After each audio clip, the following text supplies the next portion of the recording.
টাঙ্গুয়ার হাওর বাংলাদেশের উত্তর-পূর্ব অঞ্চলে অবস্থিত একটি বৃহৎ মিঠা পানির জলাভূমি এবং জীববৈচিত্র্যের গুরুত্বপূর্ণ স্থান। পাহাড়ের পাদদেশে বিস্তীর্ণ জলাভূমিতে নানা সময় নানা রূপ ধারণ করা প্রাকৃতিক সৌন্দর্যে হারিয়ে যাওয়া এক দারুণ জায়গা, যেটা যে কাউকে মুগ্ধ করবে। হাওর কন্যা সুনামগঞ্জের তাহিরপুর ও ধর্মপাশা উপজেলার বিশাল জায়গা জুড়ে এই হাওরের দারুণ প্রকৃতির রাজত্ব। আজকের ভিডিওতে থাকবে টাঙ্গুর হাওর কতটা সুন্দর।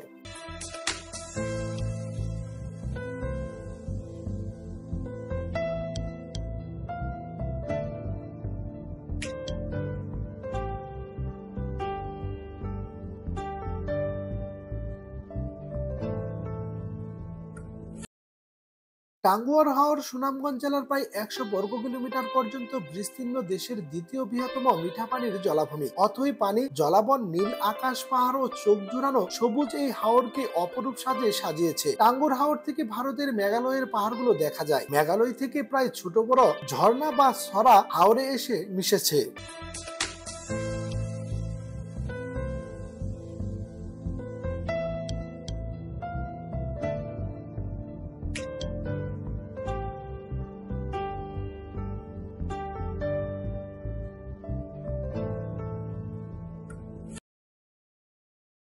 বর্ষাকাল টাঙ্গুর হাওর ভ্রমণের সবচেয়ে উপযুক্ত সময়। সাধারণত জুন থেকে অক্টোবর মাস হাওর ভ্রমণের সবচেয়ে ভালো সময়। শরতের নীল আকাশ, স্বচ্ছ পানি আর দূরের পাহাড় সব মিলিয়ে অনেকের কাছে শরৎকালের সময়টা প্রিয়। শীতের সময়টাই সাধারণত এর পানি অনেক কম থাকে, তবে তখনকার ভিন্ন পরিবেশের হাওর এবং সেই সাথে অতিথি পাখি দেখতে চাইলে শীতকালে যেতে হবে আপনাকে।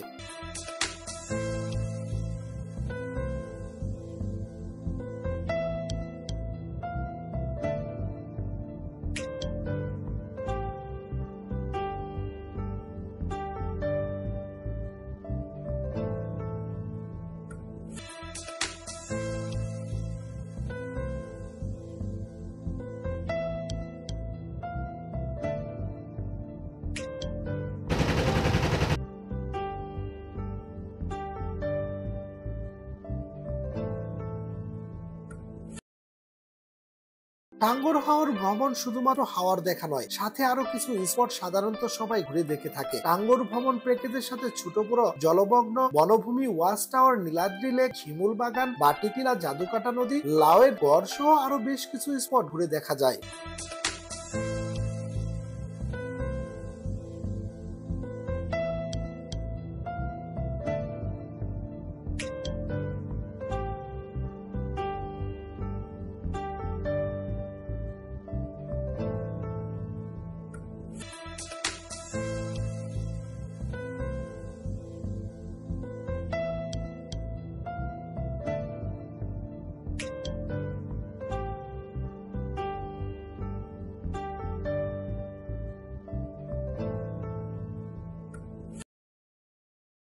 দেশের প্রায় সব জেলা থেকে সুনামগঞ্জ বাসে যাওয়া যায়। সুনামগঞ্জ হয়ে টাঙ্গুর হাওর যেতে চাইলে আপনাকে প্রথমে সুনামগঞ্জ জেলা শহরে যেতে হবে। এছাড়াও আপনি অন্যান্য উপায়েও যেতে পারেন। এর মধ্যে একটি হলো ময়মনসিংহ বিভাগের নেত্রকোনা জেলা হয়ে সুনামগঞ্জের তাহিরপুর উপজেলার মধ্যনগর দিয়েও যেতে পারবেন। ঢাকা থেকে সুনামগঞ্জে প্রতিদিন ঢাকার সায়দাবাদ ও মহাখালী বাস স্ট্যান্ড থেকে বিভিন্ন পরিবহনের বাস সরাসরি সুনামগঞ্জের উদ্দেশ্যে ছেড়ে যায়।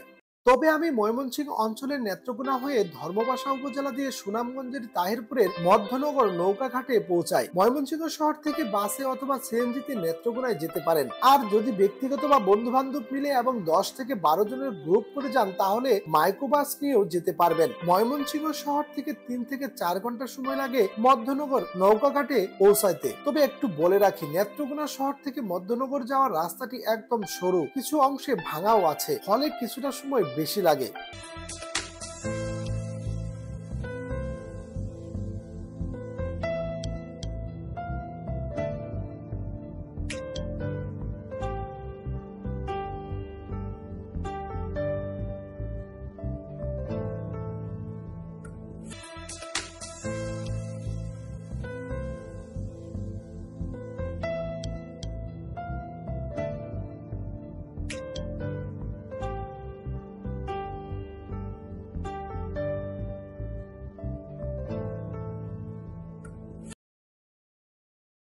বর্তমানে নানা মানের house boat, semi house boat কিংবা গতানুগতিক নৌকা পাওয়া যায় টাঙ্গুর হাওর ঘুরে দেখার জন্য এবং প্রয়োজনে রাতে থাকার জন্য। প্যাকেজ অনুযায়ী বিভিন্ন মানের হাউস বোটের ভাড়া এক এক রকম। সাধারণত এক রাত থাকা, সব বেলার খাবার ও টাঙ্গুর হাওর সহ আশপাশের সকল স্পট ঘুরে দেখার প্যাকেজ প্রিমিয়াম বোটগুলোর ক্ষেত্রে জনপ্রতি 5 থেকে 10,000 টাকা পর্যন্ত হয়ে থাকে। মোটামুটি মানের সেমি হাউস বোটগুলোর প্যাকেজ 4,000 থেকে 6,000 টাকা পর্যন্ত হয়ে থাকে। এছাড়াও পুরো হাউস বোট রিজার্ভ করলে মান ও ধারণ ক্ষমতা অনুযায়ী 40,000 থেকে 1 লাখ টাকা পর্যন্ত হয়ে থাকে। সাধারণত হাউস বোটগুলো প্যাকেজের সবকিছুই অন্তর্ভুক্ত থাকে। তারপরে বুকিং বা ভাড়া করার আগে তাদের প্যাকেজ জেনে নিন, প্রয়োজনে দরদাম করে নিন।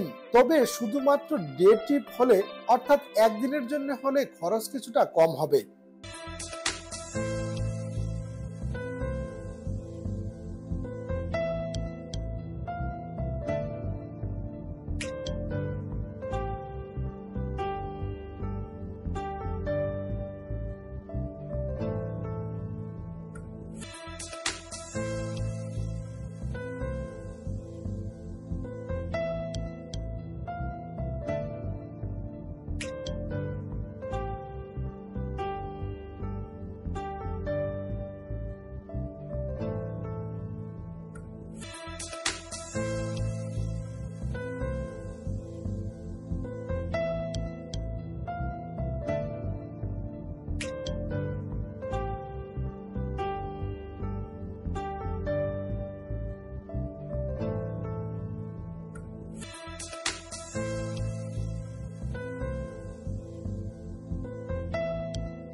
সাধারণত হাউস বোটে রাত্রি যাপন করতে পারবেন। এছাড়াও আপনি চাইলে টেকের ঘাট বাজারে রাতে থাকতে পারেন। তবে টেকের ঘাটের বিস্তীর্ণ জলাভূমির মধ্যে হাউস বোটে রাত্রি যাপন করতে পারেন। পানির মধ্যে রাত্রি যাপন আপনাকে দারুণ এক অনুভূতি দিবে। বুটের উপর রাত্রিবেলায় শীতল হাওয়া আপনাকে সত্যি আনন্দ দিবে। বেশিরভাগ মানুষ হাউস বোটে পানির উপরই রাত্রি যাপন করে থাকে। এ এক দারুণ অনুভূতি।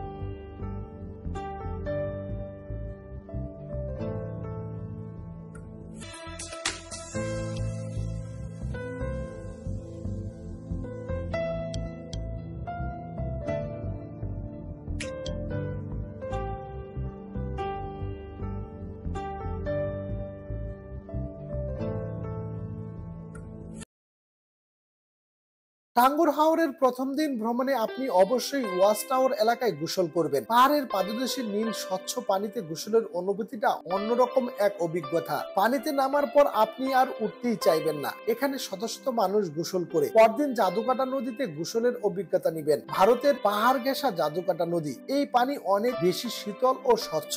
বাটিক টিলা ঘুরে দেখার পর অবশ্যই জাদুকাটা নদীতে গোসল করবেন। তাহলে আপনার সারাদিনের ক্লান্তি শরীরটা স্বস্তি পাবে।